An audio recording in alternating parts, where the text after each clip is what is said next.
Ano de Olimpíada, a gente vai contar agora a história de uma lenda do nosso esporte. O primeiro brasileiro a ganhar 2 medalhas de ouro olímpicas. Ademar Ferreira da Silva, bicampeão do salto triplo. Ele deixou uma infância pobre em São Paulo para se tornar uma estrela do atletismo mundial. 20 anos depois da sua morte, a gente faz uma homenagem e revive a trajetória desse campeão que brilhou muito além das pistas.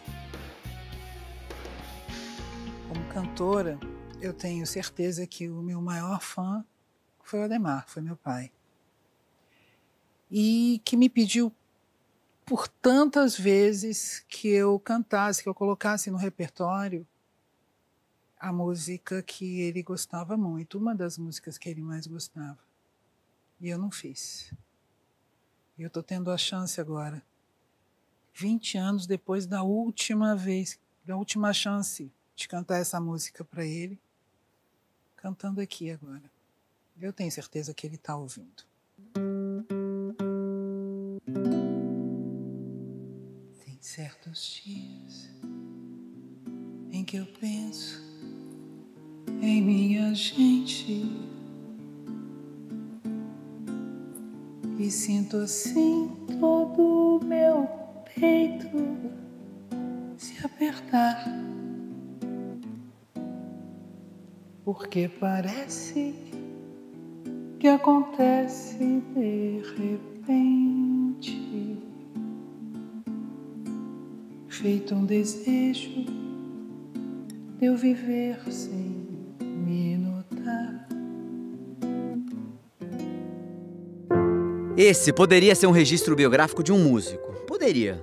Mas essa é a história de um escultor, de um jornalista, de um ator, de um diplomata, de um agente social e de um dos maiores atletas de todos os tempos do Brasil, se não o maior, e que além de tudo isso, também queria ser cantor.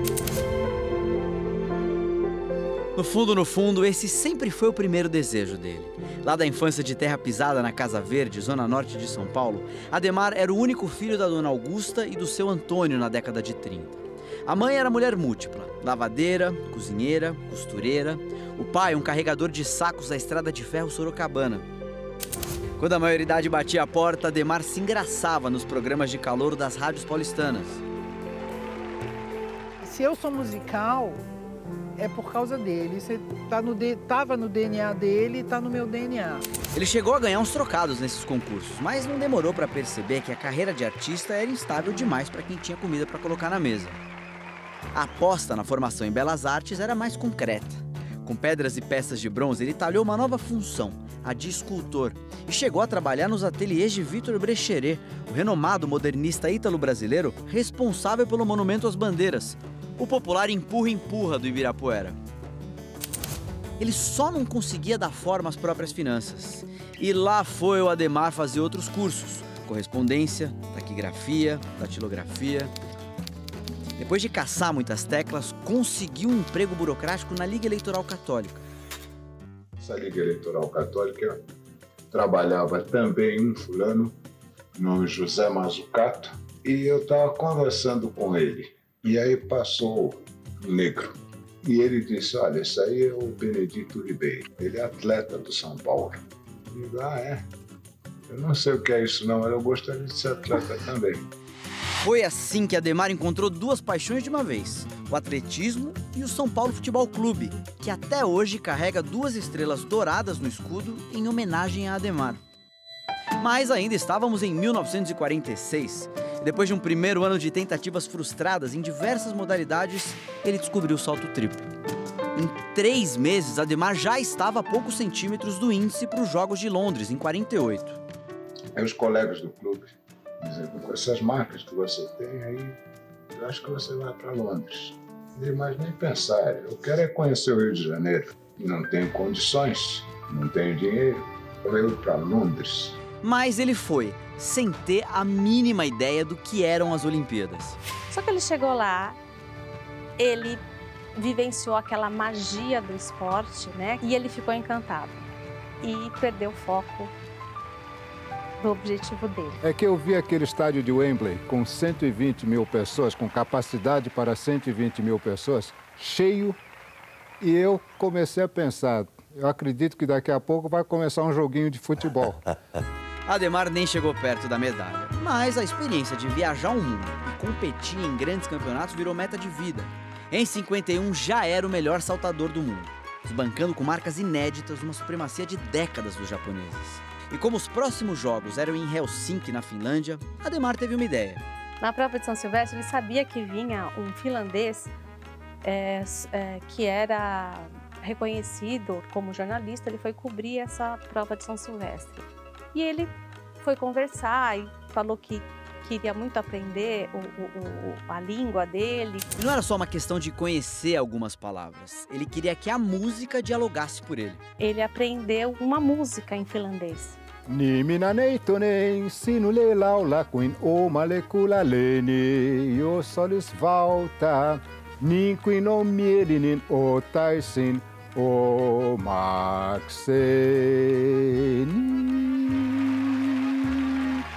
O curioso caso do atleta musical brasileiro viralizou na Finlândia e no mundo.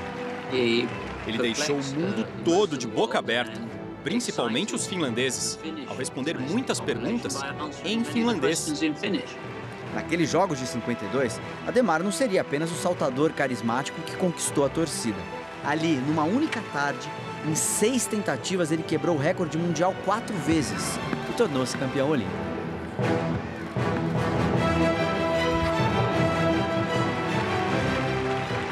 O alvoroço foi tão grande no estádio que as outras modalidades não conseguiam recomeçar.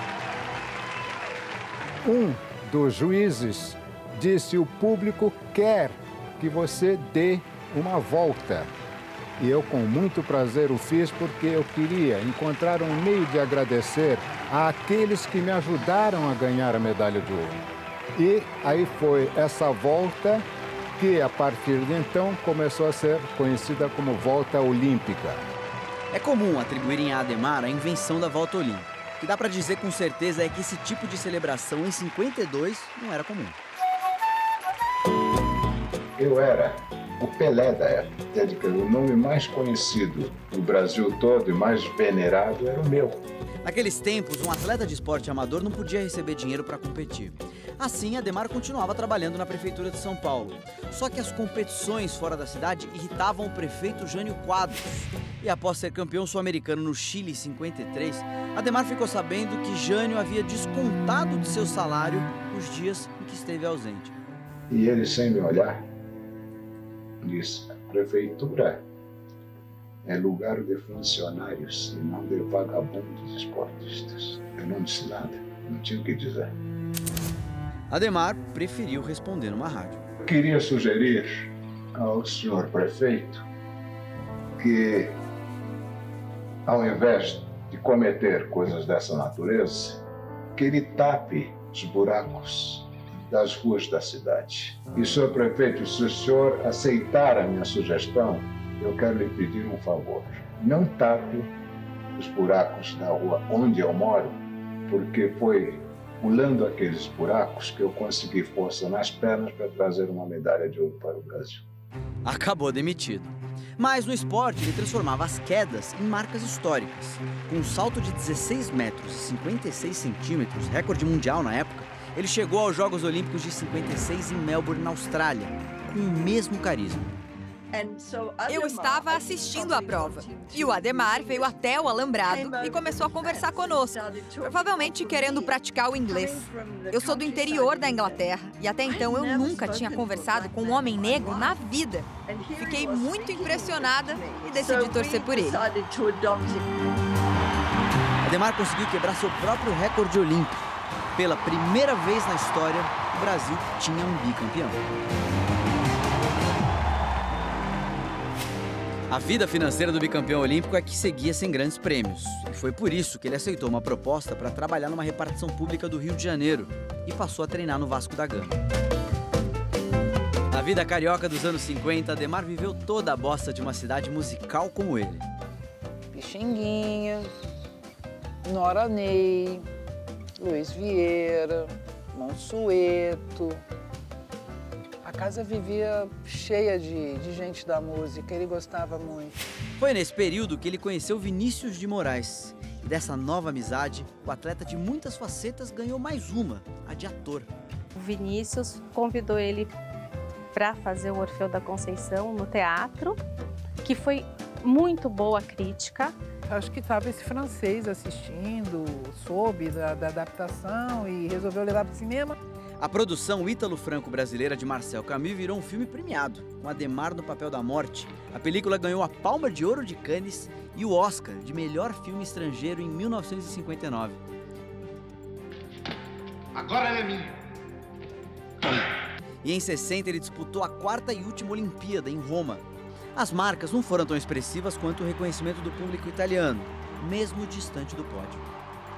Ele já estava indo embora e ele começa a escutar aquele da Silva. Ele voltou, agradeceu, foi ovacionado.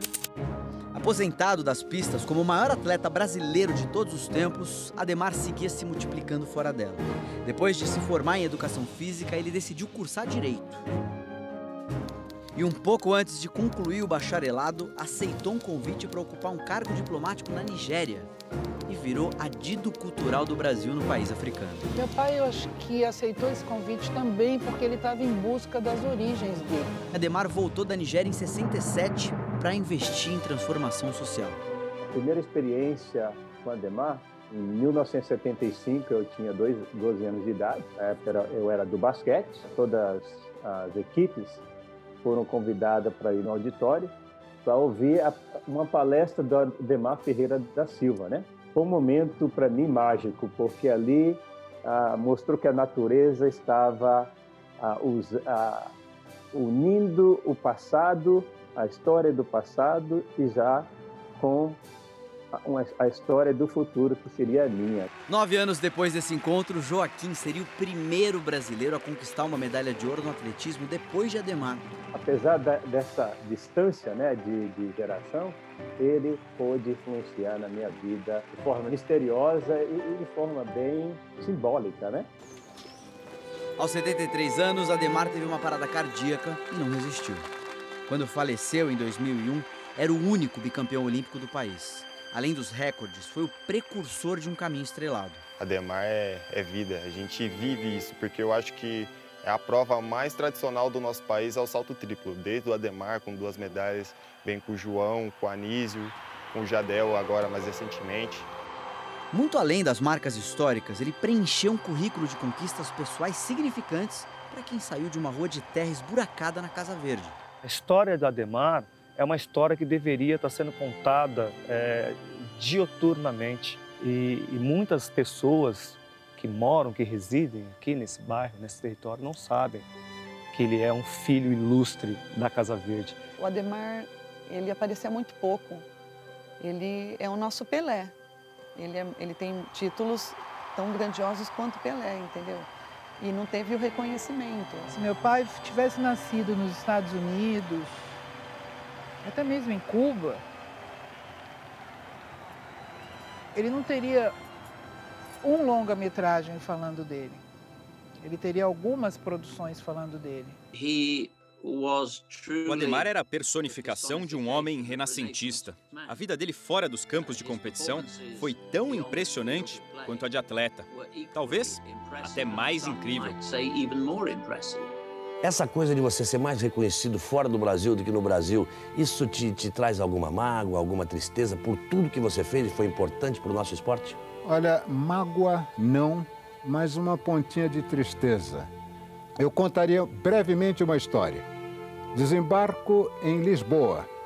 Vou a um banco, ali mesmo no aeroporto, trocar dinheiro e, para minha surpresa, o caixa diz: "Ô, Sr. Adhemar, outra vez por aqui?" E aí eu perguntei para ele: "Como é que o senhor sabe que eu sou Adhemar?" Ele disse: "Quem é que pode esquecer o nosso Adhemar?"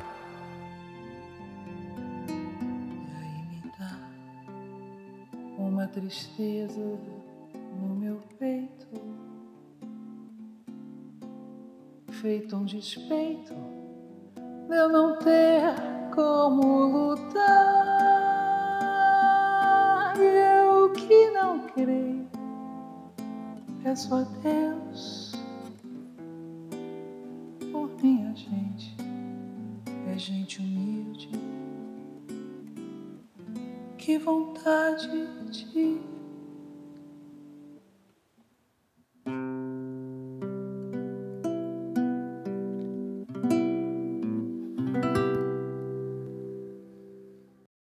Que a gente sempre fala aqui, né, Lucas? O nosso compromisso aqui é contar a história e mostrar para pessoas o tamanho que esses heróis representam na história do nosso esporte. Eu acho que hoje não existe forma mais bonita da gente contar a história de um cara como o Ademar. De encerrar esse esporte espetacular.